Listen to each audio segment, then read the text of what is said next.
So సఖి ఎలా ఉండబోతుంది? మాకు సఖి అంటే ఒక యూనో వేరే ఉంది లోపల. ఈ సఖి ఎలా ఉండబోతుంది? సఖి యాక్చువల్లీ రీల్స్లో వచ్చిన సఖి లాగానే. So she's a very fun person and a very responsible practical person అనమాట. Who wants to like she shows lots of love and care towards the person that she loves. So yeah, throughout the movie కొంచెం అలా guide చేస్తూ ఉంటుంది. Guiding person మీరే అనమాట whole మూవీలో? లేదు, అలా హోల్ మూవీలే కాదు, ఉత్త రాజాకు మాత్రమే exclusively for Raja. Sakhi only guides him and probably takes care of him anamata. Just like how every woman wants her guy to win in life, Saki and a character wants him to do the best and only do the best anamata. Nice. So Venkat garu producing చేసేటప్పుడు అంటే new comer గా ఎవరైనా న్యూగా ఇండస్ట్రీకి producer గా వస్తున్నారు అంటే ఇన్ని డబ్బులు పెట్టాలి అంటే చాలా కష్టమైపోతూ ఉంటుంది. అండ్ అనుకున్న బడ్జెట్ కన్నా ఎక్కువ అయిపోయిన సిచ్యువేషన్స్ చాలా చూస్తూ ఉంటాము. సో మీకు ఎలాంటి సిచ్యువేషన్ ఆన్ ద గోలో ఎదురైంది? అది బడ్జెట్ వైజ్ అనుకున్న దానికంటే ఎక్కువైందండి. ఓకే, అది నాకు తెలిసిన గారికి ప్రతి ఒక్క ప్రొడ్యూసర్కి ప్రొడక్షన్ నెంబర్ 1కు ఐ థింక్ 80 to 90% హ్యాపీ అవుతుందేమో అనుకుంటున్నా. సో నా విషయంలో అయితే అది అయింది. ఓకే, సో తర్వాత మూవీ అయిపోయిన తర్వాత ద రిలీజింగ్ ఈజ్ పెద్ద టాస్క్ అండి. ఓకే, ఇప్పుడు గుడ్ థింగ్ ఏంటంటే తేజు మూవీలు ఎలా గైడ్ చేస్తుందో ప్రమోషన్ కూడా అలా సపోర్ట్ చేస్తుంది. Okay, really appreciate her. Okay, so honest I'm saying. Okay, అసలు అది కోఆపరేషన్ చాలా ఇంపార్టెంట్ అండి. ఒక మనం ఎంత మనీ పెట్టినా కానీ if there is no sufficient cooperation plus interest, మనం ప్రమోషన్ చేయాలి, సినిమాను ఎక్కడికైనా తీసుకెళ్ళాలి అనేది అంటే అందరికి ఉంటుందేమో నాకు తెలియదు కానీ, బట్ తేజుకు మాత్రము ఈవెన్ మిడ్ నైట్ అయినా 2 o'clock అయినా ఓకే రీల్ చేద్దామా, లెట్స్ డూ. ఓకే, తిరుపతిలో స్ట్రీట్ మీద పునుగులు వేసింది. స్ట్రీట్ మీద 10 o'clock, మామూలుగా అక్కడ 6 పునుగులు అయిపోతాయి, ఇంకా మాకు దొరకట్లేదు. సో ఎవరో ఒక బండి ఉంటే ఆ దగ్గర మేము పునుగులు తింటామంటే ఆమె అప్పుడు మళ్ళీ స్టవ్ ఆన్ చేసి సిడెడ్. ఓకే, సినిమా కోసం పునుగులేసిన heroine. It felt more like a family for me, this entire project. So మాకేంటంటే లెట్స్ జస్ట్ డూ బెస్ట్ కదా. మా అందరికీ అంటే బేసిక్గా తను మాత్రమే ఎక్స్పీరియన్స్ దీంట్లో, మేము అందరికీ డెబ్యూనే. So we wanted to really push the maximum that we can. And he's also been, producer also been like extremely supportive.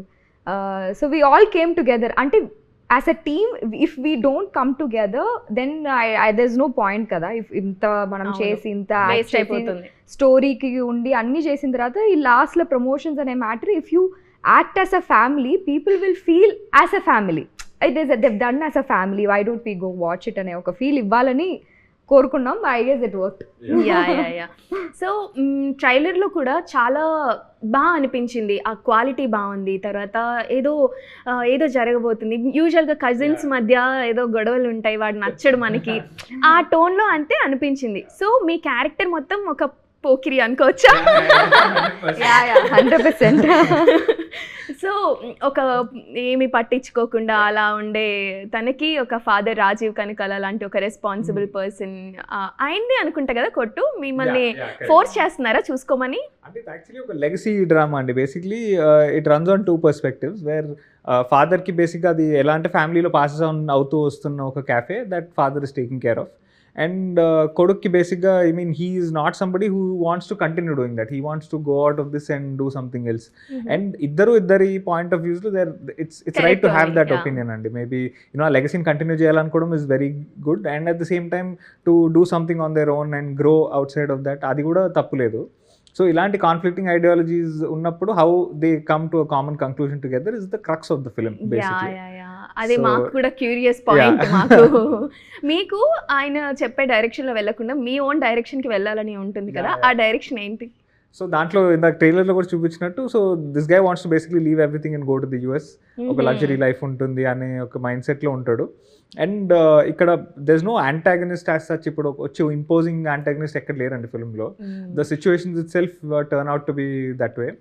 And the treatment of the film in general is very natural అండి. అంటే మనకి జనరల్గా మనకు వచ్చే చిన్న చిన్న conflicts, మనకి we have the biggest conflicts are with the one people we love.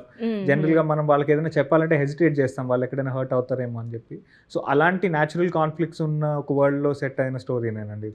Nice nice, చాలా న్యాచురల్ గానే అనిపించింది. రాజీవ్ గారిది అండ్ మీ ఇద్దరు కాంబో కూడా చాలా అంటే ఓన్ చేసుకున్నట్లు నాన్న నాన్న అట్లా ఉందన్నమాట.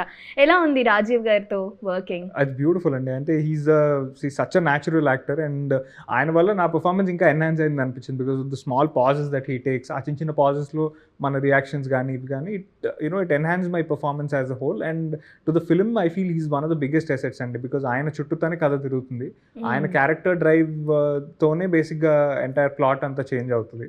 సో ఆయన he's probably the best addition to the film అని నేను చెప్పగలుగుతాను. Nice nice. దీనికి అంటే రాజీవ్ గారికి బ్యాక్ స్టోరీ ఏమన్నా ఉంటుందండి మూవీలో?